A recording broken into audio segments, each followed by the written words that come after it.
In a world poisoned by cynicism, assaulted from all directions by the yawning black infinity of D-tier blockbusters and bargain bin comedies, it is easy to lose faith.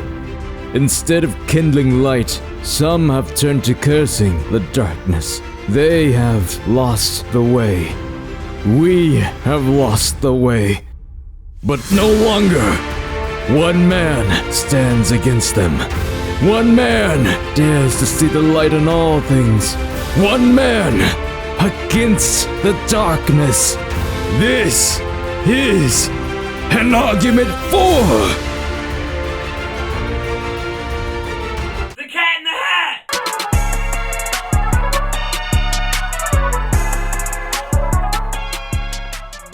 Alright, I'm gonna cut straight to the chase. The Cat in the Hat 2003 was and is a pretty good film, and the critics that gave it scathing reviews when it dropped were kind of bugging.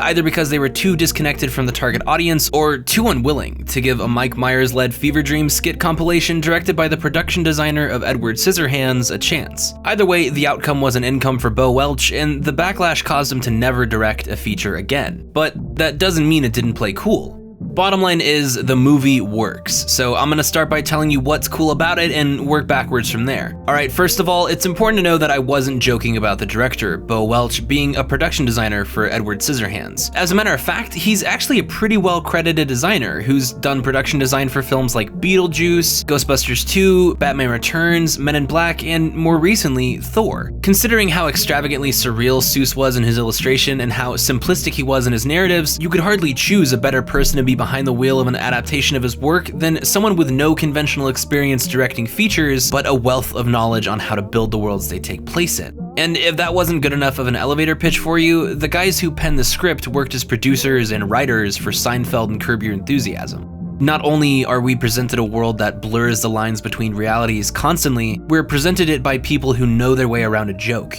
And our tour guide is one of the most charismatic comedy frontmen of the 90s to early 2000s, coming off the end of the Austin Powers trilogy and Shrek 2. If any group of people could turn a 5-minute read children's book into an hour and 25-minute long skit-filled quasi-anthology film with an original setting, subplots, antagonists, and character dynamics, as well as emotional and social undertones that were completely devoid from the source material, it's these guys. Which brings me to my first hot take of the video. Adaptations owe nothing to their source material if the director has vision. Playing by the book is a safe option that reaps safe at best results from fans who will inevitably criticize your film anyways for not translating the material to the silver screen with the amount of detail and grace they wanted you to have. And frankly, it's not your job to, because it's a fucking movie. It's the myth of Sisyphus, except the boulder is expectations. Seuss adaptations all suffer from the same kind of narrative bloat that bogged down adaptations like The Hobbit, but The Cat in the Hat is the only one that approaches this problem honestly and without fearing the audience's awareness of it.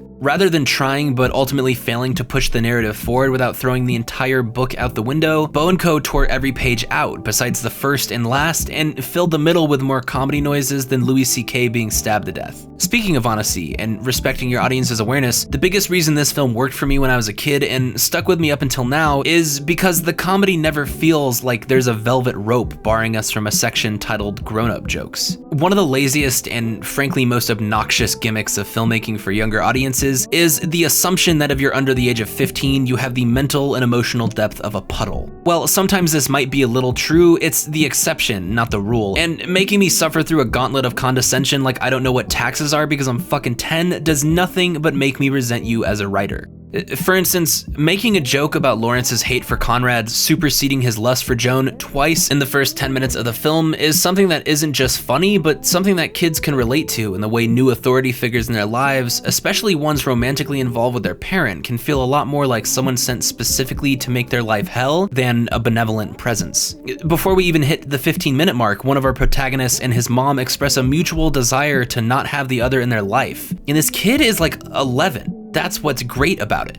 That's depth. That's actual human depth. Humans, regardless of age, are complex and act against their own best interest and self-sabotage, and can have their feelings genuinely hurt or their trust severed. Even though at first this film feels like a fever dream of disconnected jokes for the sake of entertaining our protagonists, you reach a point about 3/4 of the way through your watch where you realize how much both the writers and the director trust the age group to properly contextualize and absorb what they're showing them, and for them, it becomes an exercise in intellectual reaffirmation. Welch's divorce from the source material also allowed him to use narration, a Seuss staple, to set our perspective as one that is separate from the main characters at the beginning of the film. Narration is generally used to establish a third-person point of view for the duration of the narrative, but in the book, the story is told from the perspective of Conrad. Welch and co. realized the limitations of this and allowed the cat to take on the form of a supporting character and puppet master, as opposed to the antagonist he serves as in the book. This new perspective and separation from the protagonist allows us to not only see how Conrad and Sally react to situations in a very perilous, this is the end of the world kind of way, but also to see the cat respond to their reactions and watch them develop as people and come closer to finding balance between their extreme personalities. Really, it's actually pretty cool. On a first watch, it may not be the most obvious thing to pick up on in frame, but every key point of development for our protagonist is accompanied by the cat looking on with an expression of either joy or anticipation while he plays along. This pattern reaches its peak in the chase sequence in the later portion of the film, where the cat lies about losing his magical hat, effectively cutting himself down to size with our protagonists, forcing Sally and Conrad to work past their differences to save their home from being destroyed, because as far as they know, they can no longer count on the cat to clean up their messes.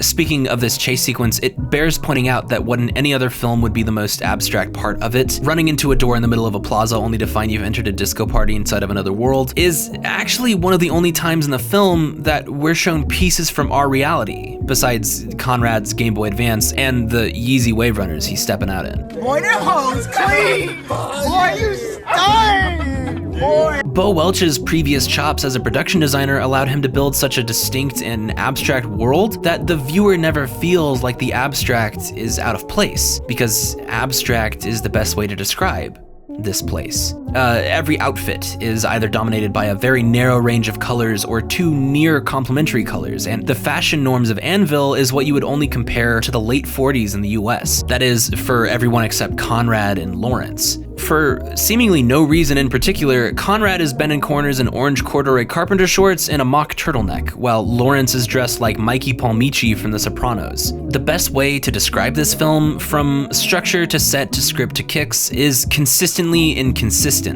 And that's the trick. Our brains stop trying to spot the peculiarities of the world Bo has built for us because the world itself is peculiar. For instance, we don't notice that only one building in the entire town has a sign on it, while the rest of the city is laid out like Toontown with giant figures of what each shop specializes in. We don't make mental footnotes of every time the inhumanly tall doors are in frame, or how bizarre and synthetic all the environments the film takes place in are. Seriously, there is not a single scratch or stain anywhere. Not only in Joan's house, but anywhere in the film. Everything is spotless. The grass is spotless, the trees are spotless, the bushes are spotless, the homes are spotless, the streets, the cars, the walls, the floors, the sidewalks. Everything is as sterile as it is strange. The weather patterns make no sense. There are no animals in the world besides Nevins, the dog of the protagonist. The only other animals seen in the film are in the chase sequence here, but Welch deliberately shows the audience that they're fake. Not within the context of our reality, but within the context of Anvil's reality. They're completely stationary. They make no noise. They are statues. Actually, going back a moment, there are 5 animals in this film. We have the cat and the fish, if we're to consider them animals in the conventional sense, but they and Nevins have sort of a Goofy and Pluto dynamic going on, in that both fish and cat are sentient beings with a conscience and a human-like will, whereas Nevins is just a dog.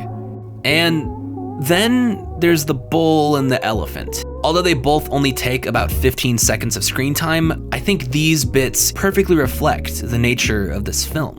More specifically, I think they perfectly reflect the creative intentions and aspirations of the film's creators. In this re-envisioning of Seuss's work, the cat acts as a ferryman between realities. More than that, he acts as a gangplank upon which multiple realities can meet and meld with one another in a place where there is no definite distinction or line drawn between them, because there doesn't need to be. Within The Cat in the Hat, there are at least 3 realities present, contemporaneously flowing together with the beats of the film. There is the children's, the cats, and the viewers. And the only time it's really ever pointed out that there's been a transition between one or another, or an introduction or departure of the previously present elements of one, are when the cat is using it as a warning. As is later revealed though, the warning is issued with the knowledge that it will ultimately be ignored, and that the coalescence of realities will open the characters to development and fulfillment. There is no rationality, or fiction, or non-fiction, or contradiction in this film. Nothing is made or meant to juxtapose anything else. Everything coheres to everything else because nothing coheres to anything. Images that have no rubric of rationality, no formula of formality, if you will, blend together and are cut between, oftentimes for no reason, just like a dream. Alright, so now that I've laid out why it plays cool, it's time to explain why Welch and Friends' deliberate lack of structure and coherency are actually what make The Cat in the Hat not only a compelling film to watch, but the only truly faithful adaptation of the doc's work. Dr. Seuss was a surrealist. Surrealism began as an artistic movement in France during the 1920s, when art boys like André Breton and Salvador Dali adopted automatism, a literary technique that deliberately avoided conscious thought or intention. The idea behind it was to become as close as you can with your subconscious, and whether your medium was paint or pen, effectively project your dreams onto a canvas. As André Breton defines it in his book Manifestos of Surrealism, the movement was a visual approach lacking any control exercised by reason, exempt from any aesthetic or moral concern. Surrealism quickly became known for combining realistic styles of presentation with unrealistic subject matter, offering a glimpse into the deepest recesses of an artist's mind with as little in the way to filter it as possible. A good example of this is one of my favorite pieces of Salvador Dali's, titled Dream Caused by the Flight of a Bee Around a Pomegranate a Second Before Awakening. Complete fever dream, with no immediate discernible structure or meaning. But that's by design. Finally, in the late 1920s, films too began to embrace surrealist qualities, as directors such as Germain Dulac and Louis Buñuel took to the stage.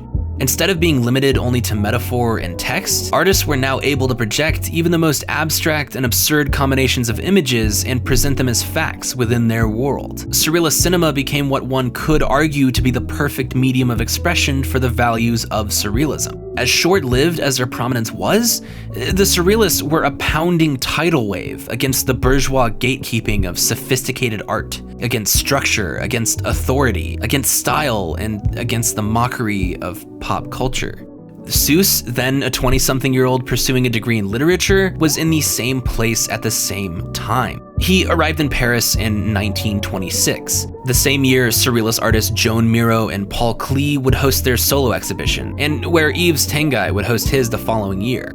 Considering Paris to be the axis of his creative world, Seuss absorbed as much as he could while he was there, and both in his public and private works, surrealism has since been the clearly dominant source of his inspiration. Every book Theodore Geisel released under the pseudonym of Seuss embodies the values of the surrealist movement. Seuss taught us that unwarranted authority is the enemy. He taught us not to try and elude sources of pain like Schopenhauer, but to bring a bat to them like Nietzsche. And most importantly, Seuss taught us that the scaffolding others construct for us to live our lives by is ours to dismantle and rearrange at our whim. Seuss never signed off on Hollywood adaptations of his work while he was alive. It was only until after he passed that his creations were brought to the silver screen, and if I had to guess why, I'd say he probably didn't trust studios to honor the spirit of his work properly. And even though I had fun with The Lorax, and I liked The Grinch, and I appreciated Horton, Seuss was right. They're all pretty safe films. Fun, sure, but safe. But then there's The Cat in the Hat, a film that embodies every ounce of the spirit of Seuss's work by rejecting almost every guideline that could have been used for it. It's chaotic and it's abstract, and it disavows itself completely from being what you would conventionally call a good movie. And that's what makes it, to me at least, a pretty good movie. A movie I think Mr. Seuss could be proud of. Bo Welch is responsible for one of the most incoherent adaptations in film history. critics despised it so much that when tearing it down in their publications, they spoke in limerick to mock its creator and serve as a conduit for what they thought Seuss's criticisms would be as well. It has the lowest critical aggregate score out of any film I've seen, besides meme pics like The Room and Birdemic. It was Otto Kairu, I think, that once said, "Learn to go and see the worst films. They are often sublime." And I think that applies here. The Cat in the Hat falls short in quite a few areas. The closing score is garishly dated, and the CG is noticeably poor in a few segments, but that's fine. The Cat in the Hat is not an 8 out of 10. An overwhelming majority of films are not. 5s can exist, 6s can exist, and they should be approached with the same intent to understand and appreciate them as we have for the next Scorsese film or the newest flavor of the month indie darling to make its rounds. The Cat in the Hat is not an 8, but it surely isn't a 3 either. Surely. Anyways, that's my argument. I'm tossing this early 2000s fever dream a 5.5 out of 10. And thanks for trying, Bo. It was pretty good.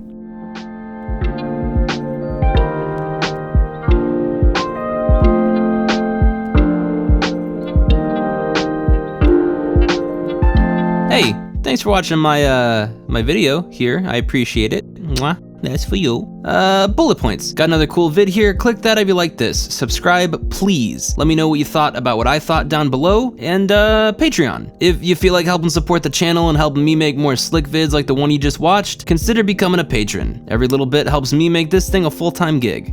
All right, love you. Have a good night.